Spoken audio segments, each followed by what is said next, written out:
അവൾ ആക്ച്വലി ഭയങ്കര സ്റ്റുഡിയോസ് ആണ്.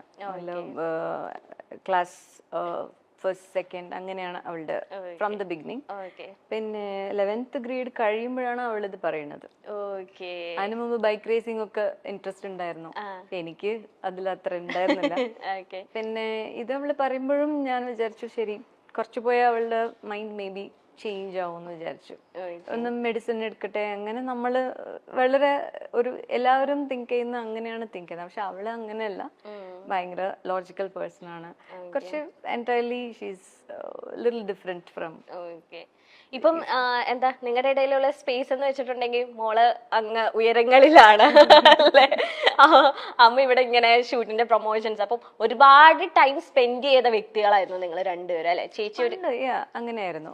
വൺസ് അവള് ഇതിന് തുടങ്ങുമ്പോഴേ കുറച്ച് ബ്രേക്സ് എല്ലാം ഞങ്ങൾക്ക് ഉണ്ട്, ഗ്യാപ്സ് എല്ലാം ഉണ്ടാവും. അവള് പിന്നെ അവളുടെ ഫ്ലൈയിങ് സ്കൂൾ ഫ്ലോറിഡയിലായിരുന്നു. അപ്പൊ ഒരു 1.5 കൊല്ലം ഇങ്ങനെ കുറച്ചായിട്ട് അവള്. അപ്പൊ ആദ്യത്തെ ഗ്യാപ്പ് വന്നപ്പോ തൊട്ട് എങ്ങനെയാണ് അത് ചേച്ചിയിലേക്ക് നല്ലോണം എഫക്ട് ചെയ്ത് കാണുമല്ലോ, നിങ്ങൾ രണ്ടുപേരിലേക്ക് എഫക്ട് ചെയ്ത് കാണും, എങ്ങനെയാണ് അതൊന്ന് മാനേജ് ചെയ്തെടുത്തത്? ഫസ്റ്റ് അവള് ഗ്രൗണ്ട് കോഴ്സ് വന്നിട്ട് ബാംഗ്ലൂരിൽ ചെയ്തു. അപ്പം ഞാൻ എല്ലാം പാക്ക് ചെയ്ത് ഞാൻ അവിടെ പോയിട്ട് സെറ്റിൽ ആവാൻ വേണ്ടി പ്ലാൻ ചെയ്തതാണ്. Just 3 months course. ഞാൻ പറഞ്ഞു 3 months അവള് ഇല്ലാതെ എനിക്ക് ഇരിക്കാൻ പറ്റില്ല, അവൾ എവിടെ പോയാലും ഞാൻ പോവും, അവിടെ ഒരു കിച്ചൺ സെറ്റ് ചെയ്തിട്ട് ഞാൻ എവിടെയെങ്കിലും സ്റ്റേ ചെയ്യുമെന്ന് പറഞ്ഞിട്ടാണ് പോയത്. പക്ഷെ അവള് ഭയങ്കര കോൺഫിഡന്റ് ആയിരുന്നു. പിന്നെ അവൾക്ക് സമയമില്ല നമ്മളുടെ കൂടെ സ്പെൻഡ് ചെയ്യാൻ, ഫുൾ ഇരുന്ന് എപ്പോഴും പ്രിപ്പയർ ചെയ്യണം. അപ്പൊ അങ്ങനെ ആകുമ്പോൾ ഒരു 1 month ഞാൻ അവിടെ ഉണ്ടായിരുന്നു. അത് കഴിഞ്ഞിട്ട് എൻ്റെ ഒരു ഫാമിലി ഫ്രണ്ടിനും പിന്നെ എൻ്റെ കസിനും ഉണ്ടായിരുന്നു, അവരുടെ വീട്ടിലായിരുന്നു അവള്. So she manage those 2 months. അപ്പോഴാണ് എന്താ പറയാ, കുട്ടികൾ നമ്മളെ പാരന്റ് ആയിട്ട് വളർക്കുകയാണ്. I raised her as a child and she raised me as a mom. അപ്പൊ ആ 2 months അവൾ ഇല്ലാതെ ഞാൻ ചെന്നൈയിൽ ഉണ്ടായിരുന്നപ്പോ എന്നെ അവള് പ്രിപ്പയർ ചെയ്തു.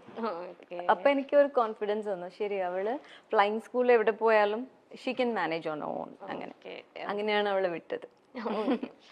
ഇപ്പൊ ചേച്ചിയുടെ ഒരു ആക്ടിംഗ് ഹിസ്റ്ററി എടുത്ത് നോക്കുകയാണെങ്കിൽ എല്ലാ സൂപ്പർ സ്റ്റാർസിന്റെ മിക്ക സൂപ്പർ സ്റ്റാർസിന്റെ ഒപ്പം ചേച്ചി ആക്ട് ചെയ്യും. സംഗീത മാഡം, ഈ ചിന്താവിഷ്ടയ ശ്യാമള എന്ന സിനിമയിലേക്ക് സാക്ഷാൽ മോഹൻലാലാണ് മാഡത്തിനെ സജസ്റ്റ് ചെയ്തത് എന്ന് കേട്ടിട്ടുണ്ടല്ലോ, അത് സത്യമാണോ?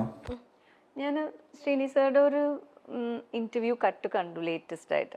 അപ്പൊ അതിലാണ് ഞാൻ അറിഞ്ഞത്. ആണോ? ചേച്ചിക്ക് അറിയില്ലായിരുന്നു. ഓക്കെ. അല്ല, ഫസ്റ്റ് മലയാളത്തിലേക്കുള്ള എൻട്രി ലാലേട്ടന്റെ സിസ്റ്റർ ആയിട്ടായിരുന്നു അല്ലെ? നാടോടി എന്ന മൂവിയിലായിരുന്നു എൻട്രി. ആ സമയത്ത് ലാലേട്ടൻ ഒരുപാട് പിക്ചേഴ്സ് ഒക്കെ ചേച്ചിയുടെ അടുത്ത് തന്നിട്ടുണ്ടായിരുന്നു.